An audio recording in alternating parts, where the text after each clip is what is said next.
देश की आजादी मुबारक हो। आपको भी बहुत मुबारक हो। कौन सी आजादी और किसका मुल्क?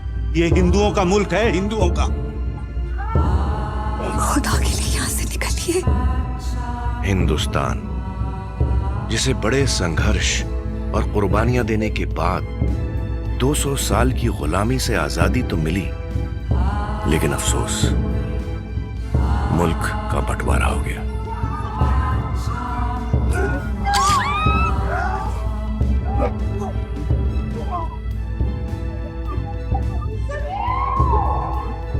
नया घर और नया सफर मुबारक। अब ये घर हमारा है, यहाँ की हर चीज हमारी है। अम्मा यहाँ कोई है? कौन है आप? तुम कहो जी, तुम कौन हो जो मेरे घर च खुश है? ये हिंदू बुढ़िया सबनों हिंदू धर्म का पाठ पढ़ा रही है। वो लोग कहते हैं मैं नापाक हूँ। मंदिर भी बना रखा है, मंदिर तोड़ दो। मंदिर तोड़ना इस्लाम नहीं है। आग लगा दूंगा पूरे शहर को। हिंदू औरत के लिए आप हिंदू औरत, वो माँ है, माँ। माँ को हिंदू मुसलमान में ना बांटिए। डर रहा है इंसान, मर रहा है इंसान, और मैं जीते जी मरना नहीं चाहता। मैं जिंदा हूँ और जिंदा होने का सबूत दूंगा। पंगा लेना है? इरादा तो नहीं है, पर इतराज भी नहीं है।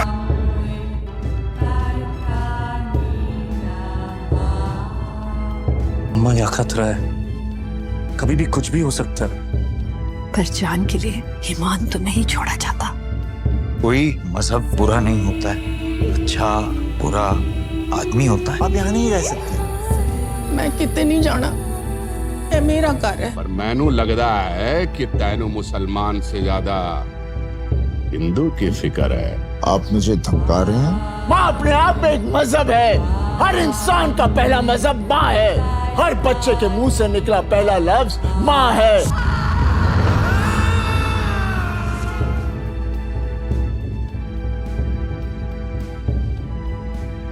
तू उस्ताद को नहीं जानता और तू मेरे बाप को नहीं जानता। वो ना घर देखेंगे ना सरहद, सीधा घुस के मारेंगे।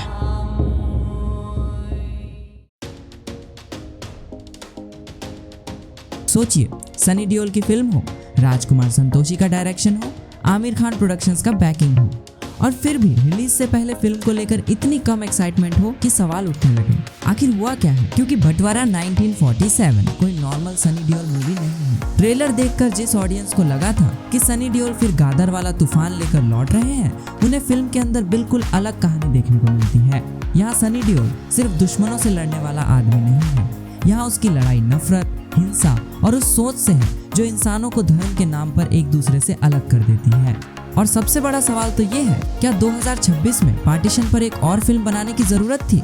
इस सवाल का जवाब ही बंटवारा 1947 इसका पूरा रिव्यू तय करता है, क्योंकि ये फिल्म सिर्फ इंडिया और पाकिस्तान के बंटवारे की कहानी नहीं है, ये उस इंसान की कहानी है जो बंटवारे के बाद भी इंसानियत को टूटने नहीं देना चाहता। बंटवारा 1947 की कहानी पार्टीशन के उस दौर से शुरू होती है जब एक तरफ लोग अपने पुराने घर छोड़कर नई जगह बसने को मजबूर हो रहे थे और दूसरी तरफ उन्हीं घरों में नए लोग आकर अपनी जिंदगी शुरू कर रहे थे। सनी देओल का कैरेक्टर भी ऐसे ही एक नए घर में पहुंचता है, लेकिन उस घर के अंदर पहले से एक बुजुर्ग हिंदू महिला मौजूद है और यहीं से कहानी सिर्फ इंडिया और पाकिस्तान के बंटवारे की नहीं रहती, बल्कि धीरे धीरे हिंदू और मुस्लिम के बीच बढ़ती नफरत, डर और हिंसा की तरफ चली जाती है। फिल्म में कुछ बेहद डिस्टर्बिंग और वायलेंट सीन्स भी रखे गए हैं, खासकर औरतों के साथ होने वाली वायलेंस को काफी ब्रूटल तरीके से दिखाया गया है। और जब हालात सारी हदें पार कर देते हैं, तब सनी देओल का कैरेक्टर सिर्फ एक आदमी की तरह रिएक्ट नहीं करता, बल्कि इंसाफ की लड़ाई में उतर जाता है। यानी कहानी का कोर बहुत सिंपल है, बंटवारा सिर्फ देश का हो सकता है, इंसान का नहीं। और लगभग 2.5 घंटे की ये फिल्म बार बार इसी थॉट को ऑडियंस के सामने रखती है। अब यहाँ सबसे बड़ा सरप्राइज सनी देओल का कैरेक्टर खुद है। ट्रेलर देखकर लग रहा था कि सनी देओल फिर गादर वाला एग्रेसिव अवतार लेकर आएंगे। लाहौर से उनका कनेक्शन देखकर तो एक्सपेक्टेशन और भी बढ़ गई थी, लेकिन बंटवारा 1947 में उनका कैरेक्टर बिल्कुल अलग डायरेक्शन में जाता है। यह गादर या बॉर्डर जैसी फुल कॉमर्शियल मूवी नहीं है। इसका फोकस ज्यादा इमोशनल और फैमिली ड्रामा पर है, इसलिए यहाँ आपको हर कुछ मिनट में एक्शन और शाउटिंग नहीं मिलेगी।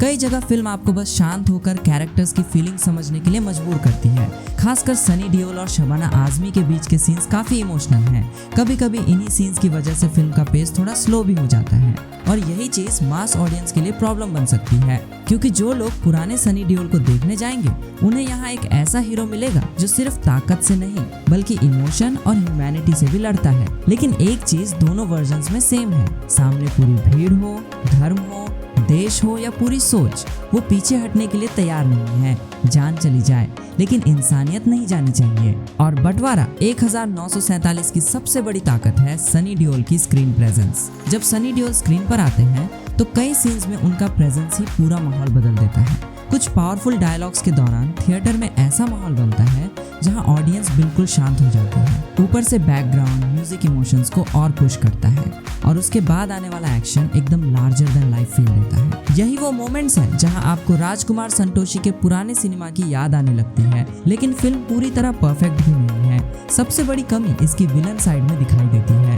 राजकुमार संतोषी की पुरानी फिल्मों के नेगेटिव कैरेक्टर्स आज भी आइकॉनिक माने जाते हैं, लेकिन बंटवारा 1947 के विलेंस उस लेवल का इम्पैक्ट क्रिएट नहीं कर पाते।